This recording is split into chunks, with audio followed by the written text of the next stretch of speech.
నమస్కారం మిత్రులారా. మన ఆధ్యాత్మిక ప్రయాణంలో ఎన్నో ప్రశ్నలు ఉత్పన్నమవుతూ ఉంటాయి. జ్ఞానం పొందితే మనిషి ఎలా మారుతాడు, ఆత్మజ్ఞాని ప్రవర్తన ఎలా ఉంటుంది అనే ప్రశ్నలకు మన ప్రాచీన మహర్షులు, యోగులు రకరకాల వివరణలు ఇచ్చారు. ముఖ్యంగా జ్ఞాని అయ్యాక మనిషి ఒక పసిపాపలా మారిపోతాడు అని చాలామంది చెబుతూ ఉంటారు. ఒక పసిపాపకి సమస్త జగత్తును అవగతం చేసుకున్న ఒక పరమ జ్ఞానికి ఏమైనా పోలిక ఉందా, లేదా ఇది కేవలం ఒక ఉపమానం మాత్రమేనా? ఒకసారి భగవాన్ శ్రీ రమణ మహర్షి గారిని ఒక భక్తుడు సరిగ్గా ఇదే ప్రశ్న అడిగారు. ఆ ప్రశ్న, దానికి శ్రీ రమణులు ఇచ్చిన సమాధానం మన మానసిక స్థితిని, అహంకారం యొక్క మూలాలను పూర్తిగా విశ్లేషించేలా చేస్తుంది. ఈరోజు ఈ వీడియోలో రమణ మహర్షి గారికి ఆ భక్తుడికి మధ్య జరిగిన ఆ అద్భుతమైన సంభాషణను, దాని వెనక ఉన్న లోతైన ఆత్మజ్ఞాన రహస్యాన్ని సులభమైన భాషలో వివరంగా తెలుసుకుందాం. ఈ వీడియో చూస్తున్న అందరికీ శ్రీ రమణ మార్గం ఛానల్కి స్వాగతం.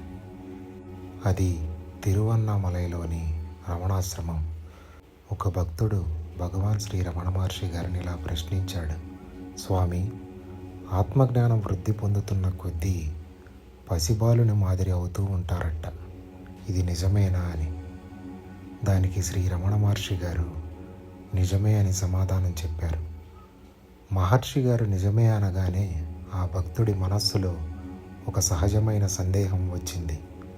మనలో చాలామందికి వచ్చే సందేహమే అది. అయితే మేమందరం పసిబాలురుగా ఉండిపోవడం మంచిదా అని ఆ భక్తుడు మళ్ళీ రమణ మహర్షి గారిని ప్రశ్నించాడు.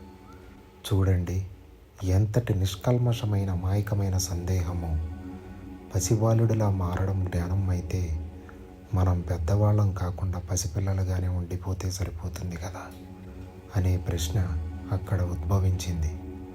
దీనికి భగవాన్ శ్రీ రమణ మహర్షి గారు ఇచ్చిన సమాధానం ఆధ్యాత్మిక ప్రపంచంలో అత్యంత కీలకమైన సిద్ధాంతం.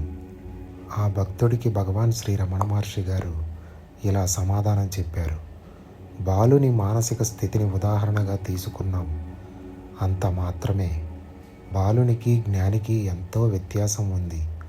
బాలునిలో అహంకారం పూర్తిగా తల ఎత్తలేదు, జ్ఞానిలో అహంకారం పూర్తిగా నాశనం చేయబడింది.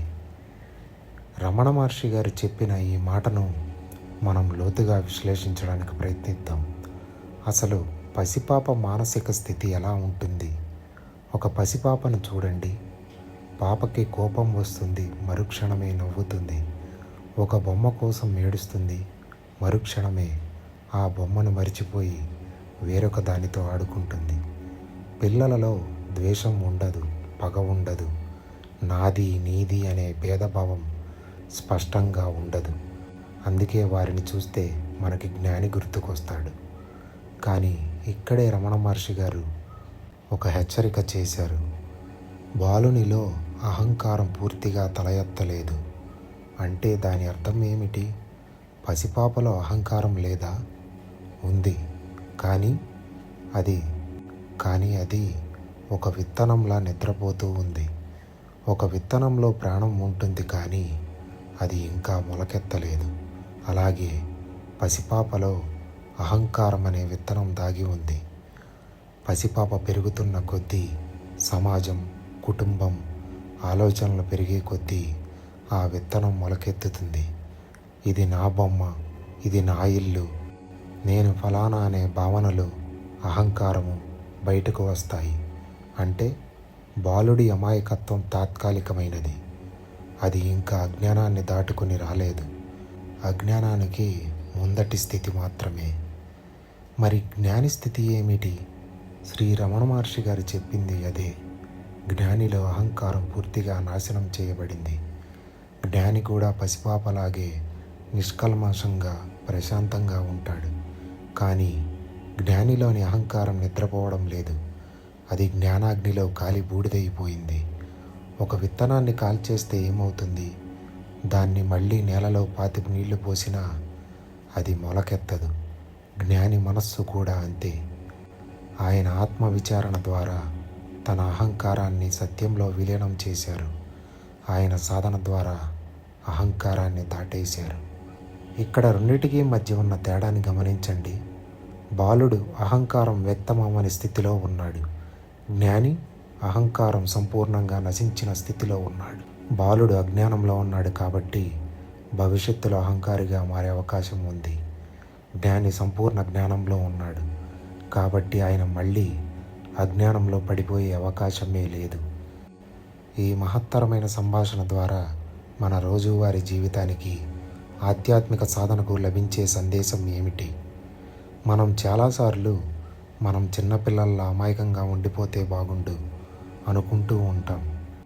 కానీ జీవితంలో అనుభవాలు, బాధ్యతలు వచ్చాక మళ్ళీ పసిపాపలా మారడం సాధ్యం కాదు. అది ప్రకృతి నియమానికి పూర్తిగా విరుద్ధం. మనం వెనక్కి వెళ్ళలేము, కానీ ముందుకు వెళ్ళవచ్చు.